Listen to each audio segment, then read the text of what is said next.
గిరిపైనే తపము ధరించెను యాద ఋషి ధరాతలమున అతని పేరుతో అయినది ఈ గిరి యాదగిరి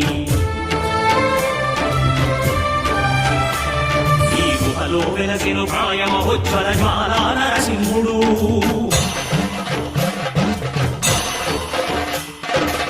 భక్తాభిష్టములన్నీ తీర్చే లక్ష్మీ నరసింహుడు